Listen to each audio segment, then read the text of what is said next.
Good evening. I am your host from PV Legal. Can customs hold your goods forever just by branding them prohibited?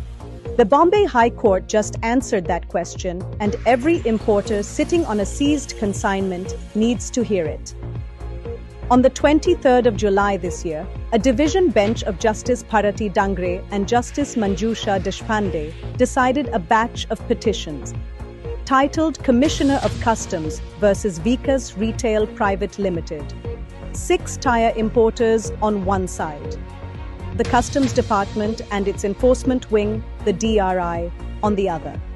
The dispute: were their tires genuine mining tires or disguised truck tires?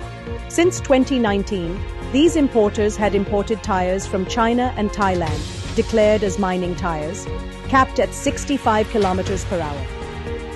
Customs cleared them for years without objection, and independent lab tests in 2020, 2021, and 2022 confirmed mining use.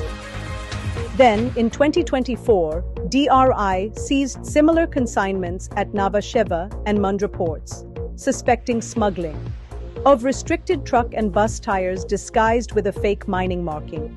But how DRI got its evidence is where this story turns. And here's the part that should concern you.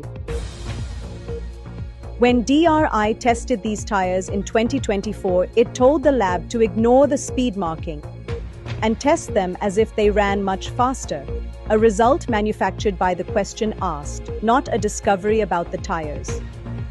Even after the tribunal ordered release in July 2024, with no stay granted, the goods stayed locked up for 6 more months. And when a customs officer was asked why no tests existed, he first said there were none, then admitted reports existed all along. The High Court ordered a formal inquiry, reminding the department that officers wield powers only in trust. And even then, the department wasn't done. Moments after losing, DRI's counsel asked for a stay of the release order. The bench didn't even pause to consider it, declined on the spot. The case turned on the Customs Act and foreign trade policy. These policies sort goods into 3 baskets: free, restricted, and prohibited. Only prohibited goods can be held back indefinitely. The real question: does a missing certificate make a tire prohibited, or does it stay merely restricted and therefore releasable? The bench weighed 2 Supreme Court rulings on exactly this point: Raj Grow Impex and Atul Automation. The bench found that Bureau of Indian Standards rules simply don't apply to tires capped below 80 kilometers per hour. So there was no certificate to violate. The court's own words are worth repeating.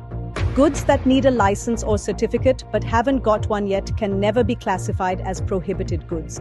Only a complete absolute ban makes goods prohibited. The judges noted that the lab had no scientific method to distinguish tires.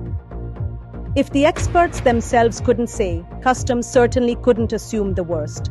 Release the tires, the court ordered. The final order: release the tires and let the separate investigation run its course. Here's what this means for importers. A missing certificate or a pending license does not automatically make your goods prohibited. Restricted is not prohibited. Provisional release remains your right, unless the department can actually prove otherwise. Read PV Legal's daily newsletter for more. I am your host from PV Legal. Stay legally informed. Stay alert. Good night.